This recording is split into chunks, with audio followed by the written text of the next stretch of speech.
A 79-year-old man died, alone in his bedroom. Not from a heart attack, not from a fall, but from something far more personal, something no one ever warned him about. Masturbation. Yes, you heard that right. This natural act, often seen as safe or even healthy, can turn deadly after 60. If done at the wrong time of day. I'm not here to scare you, I'm here to save you. Because what you're about to discover could protect your heart, your mind, and maybe even your life. Today, we're exposing the 7 most dangerous times for seniors to masturbate, and the one mistake that cost this man his life. The first risk. It happens when your body is just waking up, and it may be the last thing you'd ever expect. But hold on, before we dive in, hit that subscribe button and turn on notifications if you care about your health. Because here we reveal the truths no one else talks about. And I want to know you're with me. If you're watching, type 1 in the comments if this helps you. If not, type 0 and let me know how I can do better. You have no idea your voice has incredible power. Now, are you ready to learn what happened between 4 and 6 a.m. that made this simple act a fatal one? Let's find out together. Part 1. 0 to 6 a.m. Morning surge and heart risk. There's something happening inside your body between 4 and 6 in the morning. Something silent, invisible, and potentially deadly. Doctors call it the morning surge. During this early window, right as your body starts waking up, your blood pressure rises sharply. It's your brain's way of preparing you for the day ahead. And while that sounds like a good thing for adults over 60, it's a dangerous trap. You see, as we age, our arteries become less flexible, our heart less resilient. That morning spike in pressure, paired with a heart that's no longer as strong, can trigger a cardiovascular crisis, especially when combined with something physically intense. And yes, that includes masturbation. Now, most people think the early morning is peaceful, quiet, private. They believe it's the perfect time for something personal. But physiologically, it's one of the most unstable times of the entire day. Your heart is still regulating. Your nervous system is still transitioning. And if you introduce sexual arousal and climax during that fragile period, you're suddenly flooding your system with adrenaline. Your heart rate spikes, your blood vessels dilate, and the pressure surges even higher. It's like turning on a light switch too fast in an old house. The wiring can't handle it. And sometimes, just like that, something gives out. Tragically, this isn't just theory. There are real case reports documented by doctors of seniors who were found unresponsive in their beds or bathrooms during these early hours. Later, the cause was linked to sudden cardiac events brought on by intense stimulation during the morning surge. It's heartbreaking. And it's entirely preventable.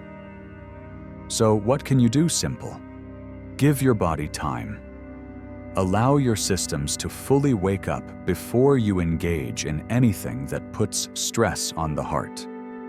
Wait until mid-morning when your blood pressure has stabilized and your energy levels are more balanced. Let your heart find its rhythm first. Because you deserve intimacy, yes, but you also deserve safety, strength, and peace of mind. This one small shift in timing could save your life. And it all starts with listening to your body before acting on impulse. Part 2. Right after taking blood pressure medications, the double drop effect. Now let's talk about a time of day that feels harmless, but quietly puts many older adults at serious risk. Right after you take your blood pressure medication. For millions of seniors, this is how the day begins.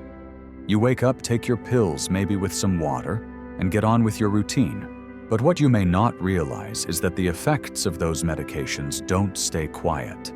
In fact, they reach their peak power about 1 to 2 hours after swallowing. During that peak, your blood pressure is being actively lowered. Your heart is under less strain. Which is good until you pair it with something physically stimulating, like masturbation. Here's why that's a problem. Sexual arousal naturally causes blood vessels to expand. It also increases your heart rate and shifts circulation to different parts of the body. Now combine that with a medication that's already lowering your pressure, and suddenly your brain might not get enough oxygen. Doctors call this the double drop effect. First, your medication brings your blood pressure down. Then the act of self-pleasure drops it even further. What happens next? You might feel lightheaded. You could black out. Some people lose consciousness entirely, falling, hitting their head, or suffering a stroke. And the scariest part, this often happens in total privacy. No one around to help. No one even knows it happened. The minutes that follow when you're unconscious or disoriented are the most critical. Delayed medical attention can make a bad situation much worse. But here's the good news. There's a simple way to protect yourself. All it takes is timing. After taking your blood pressure pills, wait at least 2 full hours before doing anything that could raise your heart rate. This gives your body the chance to adjust and find stability again. It's not about restriction, it's about awareness. Because when you know better, you can choose better. And your life is worth that extra hour of caution. Every choice you make adds up. And this one could mean the difference between a safe moment of intimacy and a dangerous medical emergency. Part 3. Immediately. After a hot shower, the danger of temperature shock. It's one of life's little pleasures, stepping out of a warm, soothing shower, feeling relaxed, refreshed, and calm. For many older adults, a hot bath or shower is how they ease into the day. But there's something your body goes through after that warmth. Something subtle but powerful. You see, hot water causes your blood vessels to expand. Your blood pressure drops. Your body is working hard, very hard, to regulate temperature shift blood flow and cool itself down. It's a delicate process, and when you immediately follow it with sexual stimulation, you may be stacking one stress on top of another. Here's why it matters. After a hot shower, your cardiovascular system is already trying to stabilize. If you then introduce sexual arousal, something that increases heart rate, triggers hormonal changes, and demands more oxygen, your body can quickly become overwhelmed. That's when temperature shock sets in. Seniors have reported feeling dizzy, weak, or disoriented right after climaxing post-shower. Some even lose balance or fall without warning. Because in that moment, your body is managing 2 major tasks: cooling itself down and handling an intense spike in blood flow. And if you're alone behind a locked door, it can be hours before anyone finds you. Doctors have seen it happen, and the consequences range from mild blackouts to serious head injuries, even heart arrhythmias. It's not just uncomfortable, it can be life-threatening. The fix. Again, it's simple. Wait. Give yourself at least 30 to 45 minutes after a hot shower before engaging in any intimate activity. Let your body return to a stable temperature. Let your blood flow normalize. Let your heart catch its breath. You can even use this time to hydrate, stretch, or gently move around. These small steps calm the system and prepare it for whatever comes next. Remember, your safety doesn't require dramatic change. It requires thoughtful pauses. Because even the most ordinary moment, like stepping out of a bath, can quietly become a point of risk if we act without awareness. But with just a little patience, that risk disappears. Part 4. Late night hours, cognitive decline, and hidden emotional triggers. There's something quiet about the late night. The world slows down, the house is still, and for many older adults, it feels like the perfect moment for peace and privacy. But between 11 p.m. and 2 a.m., your body and brain are entering one of their weakest states. Neurologists have found that during these hours, cognitive function dips sharply, especially for people over 60. Reaction times slow down. Balance becomes unsteady. Mental alertness fades. You may not feel it right away, but your ability to make decisions, to assess your surroundings, even to stand safely, is reduced. And that's a dangerous combination when you engage in something physically and emotionally intense, like masturbation. Here's why. After climax, your body naturally drops in blood pressure. It floods with relaxation hormones. If you're already feeling tired or slightly disoriented from the hour, this can tip you over the edge. It's not uncommon for seniors to lose their footing when walking to the bathroom afterward, or to faint if they try to stand too quickly. And if the room is dark or you're alone, the risk of falling increases dramatically. But it's not just physical. Late night is also when emotional vulnerability rises.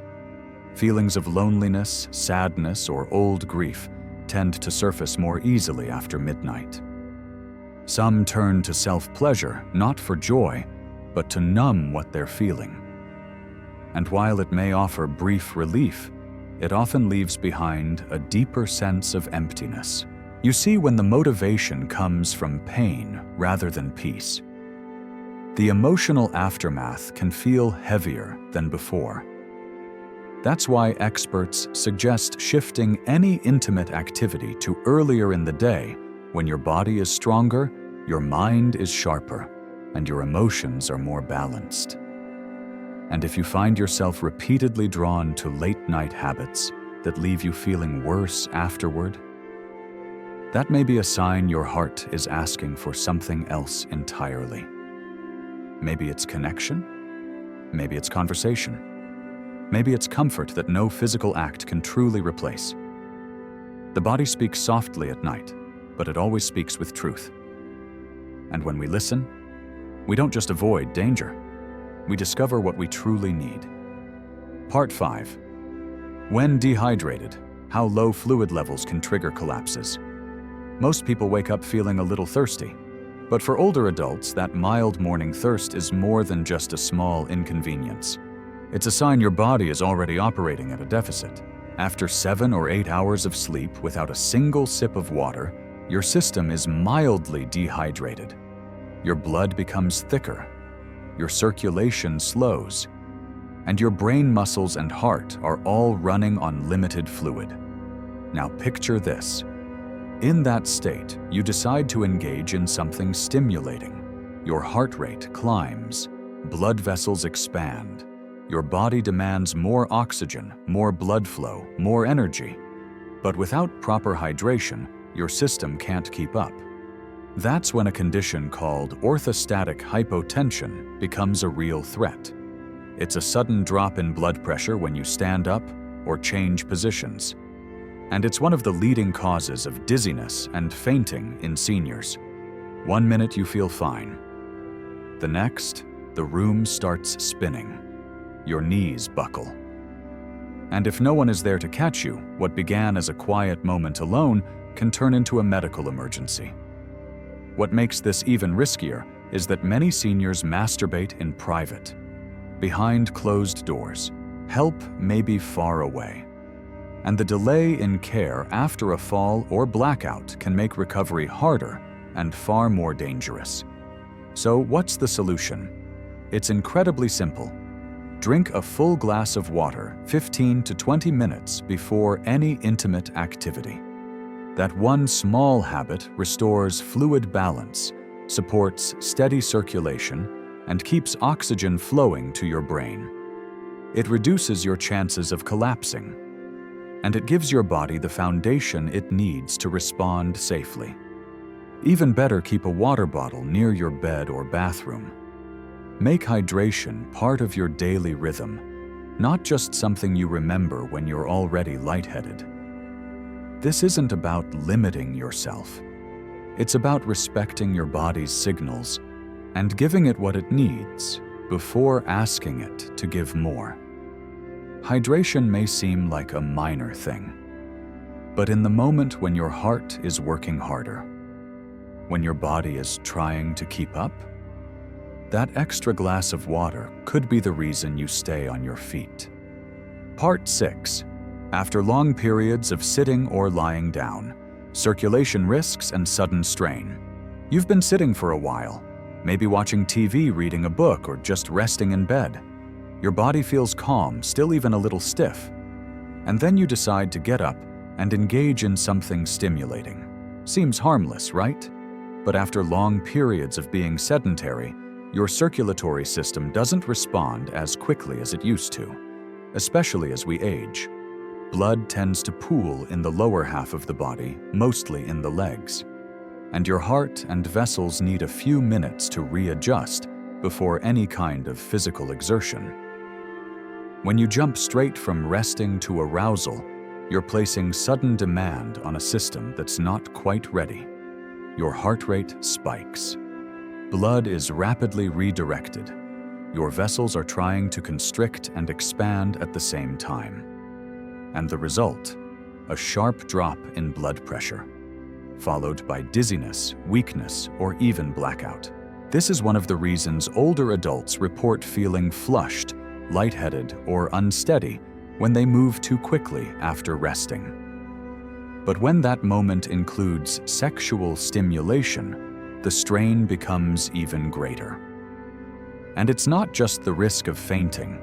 Sitting or lying down for too long increases the chances of developing blood clots, especially in the legs. Masturbation, though private and gentle, still elevates heart rate and increases circulation demands. That's when the body, already in a sluggish state, struggles to keep up. The consequences can be serious: a fall, a sudden loss of consciousness, even a cardiac event. And again, it often happens alone. But you don't have to stop doing what brings you comfort. You just have to ease into it.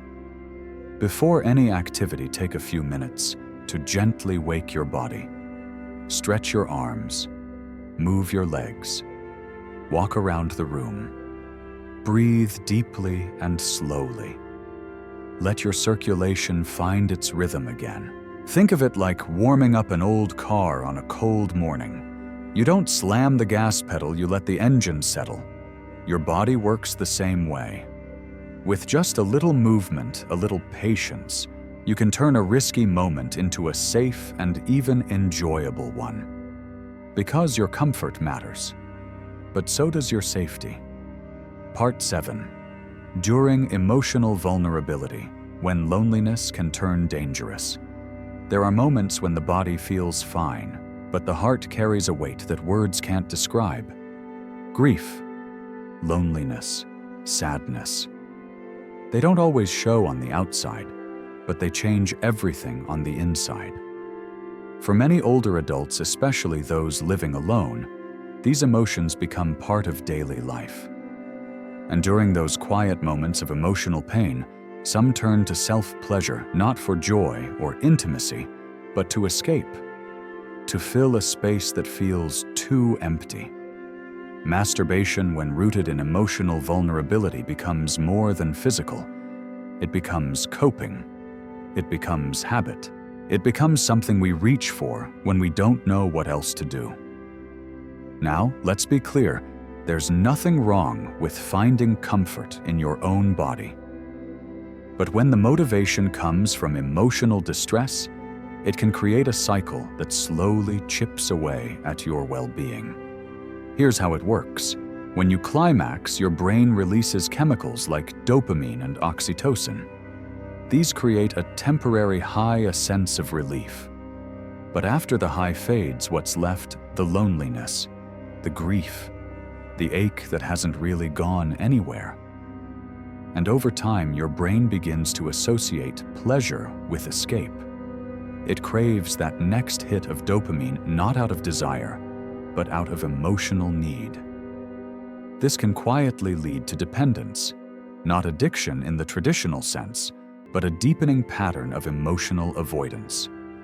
It may also affect sleep, increase anxiety, even lower motivation to connect with others, because the act that once brought comfort now becomes a shield. blocking you from the conversations, the support, and the healing your heart is truly asking for. So what can you do instead? First, be honest with yourself. Ask, am I doing this to feel connected or to avoid feeling alone? There's no shame in needing comfort, but comfort doesn't always come from the physical. It can come from reaching out, talking to a friend, joining a group, calling someone who understands, even just sitting with the emotion without trying to numb it. Because sometimes what your heart needs most isn't a release. It's to be seen, to be heard, to be loved in a way that no act of solitude can ever fully provide. You're not alone, and you don't have to face these feelings in silence. Part 8. How to make masturbation safe. Healthy and empowering after 60. Growing older doesn't mean giving up on pleasure. In fact, for many seniors, self-intimacy remains a powerful way to stay connected to your body, to your emotions, and to your sense of vitality. But with age comes change, and those changes deserve respect, not fear. The truth is, masturbation after 60 can still be healthy, deeply satisfying, and emotionally uplifting, when it's done with awareness. So let's talk about how to do it safely and mindfully. First, choose the right time of day. The best window mid-morning to early afternoon. Between 10 a.m. and 2 p.m., your body is usually at its most alert. Blood pressure is stable, circulation is strong, and your mind is clear. Avoid the risky windows we've already explored: early morning, late night, right after medication, or when dehydrated. Timing matters more than you think. Next, hydration. Never overlook it. Drink a full glass of water 15 to 30 minutes beforehand. This helps prevent dizziness, blackouts, and blood pressure drops. It also supports circulation and energy flow, two things that make the experience safer and more enjoyable. Now let's talk environment. Make sure the room is well lit. Keep the floor dry and clear of obstacles. If balance is an issue, consider staying seated or semi-reclined. The goal is comfort and safety, not rushing or tension. Then there's warming up, not just physically, but emotionally. Give yourself time. Ease into the moment. Let your body and mind align before reaching for release. And if you take blood pressure or heart medications, allow at least 2 hours after your dose before starting any activity that increases your heart rate. It's a small adjustment that can make a big difference. But here's the most important part. Check in with yourself. Ask, why am I doing this right now? If the answer comes from joy, connection, curiosity, beautiful. If it comes from sadness, numbness, or trying to avoid pain, pause. There may be a deeper need calling out to you, because masturbation isn't just physical, it's emotional, it's spiritual. And when approached with kindness and intention, it can be a powerful expression of self-love. You don't have to stop. You just have to listen to your body, to your heart, and to the quiet wisdom that comes with age. Part 9. Final reflections. A new chapter of awareness. Not fear getting older isn't a sign of weakness. It's a shift in how we move, how we rest, how we connect, and how we care for our bodies. And that includes how we experience pleasure. The truth is, self-intimacy doesn't have to end at 60, 70, or even 90. It just has to evolve with you. What once felt automatic in your younger years now asks for more intention, more care, more awareness. And that's not a loss, that's wisdom. Understanding the safest times to engage in intimacy isn't about shame, it's about protection. Knowing how hydration medications, temperature, and emotion affect your body isn't a burden, it's power. Because now you can choose, not out of fear, but out of confidence. You've learned how blood pressure changes in the early morning, how medications can interact with physical stimulation, how being dehydrated or emotionally overwhelmed can shift the experience from helpful to harmful, and you've also learned how to protect yourself with timing, with space, with a glass of water and a few quiet moments to breathe. But perhaps the most important lesson of all is this: your body is still yours. It deserves gentleness, it deserves care, and it deserves your attention, not your silence. There's no need to hide this part of your life. No need to treat it like a secret you carry alone. Because seeking pleasure, even in solitude, is human. And when you meet it with respect, it becomes healing, not risky. This is your next chapter, one where you honor every part of yourself, including the parts no one talks about. And by doing so, you give others permission to do the same. So slow down, stay present, and keep choosing the kind of life that supports your wellness, not just your survival. And if this message helped you, if it opened your eyes, or simply made you feel seen, don't keep it to yourself. Share it with someone you care about, a friend, a parent, a partner. And if you're still listening, I'd love to hear from you. Type "I choose safety" in the comments to let me know you're walking this journey with intention. If this message resonated with you, if even one part made you pause, reflect, or feel seen, then take a moment right now to let me know. Scroll down to the comments and type "I choose awareness," because this isn't just about health. It's about dignity. It's about reclaiming control over the most personal parts of your life, with wisdom and care. And if you found this helpful, imagine how many others might need to hear it too. Someone you know could be one quiet moment away from a mistake they'll never talk about. You have the power to change that. So don't keep this to yourself. Click share. Send it to a loved one. Post it in a group. Let's make these conversations normal, not taboo. And if you haven't already, go ahead and subscribe to this channel. Because here, we don't shy away from the hard truths. We face them together with honesty, compassion, and courage. Hit the bell icon so you never miss another video made with your safety and your dignity in mind. And remember, it's never too late to take care of yourself better than you ever have before. You're not alone, you never were, and now you know exactly what to do.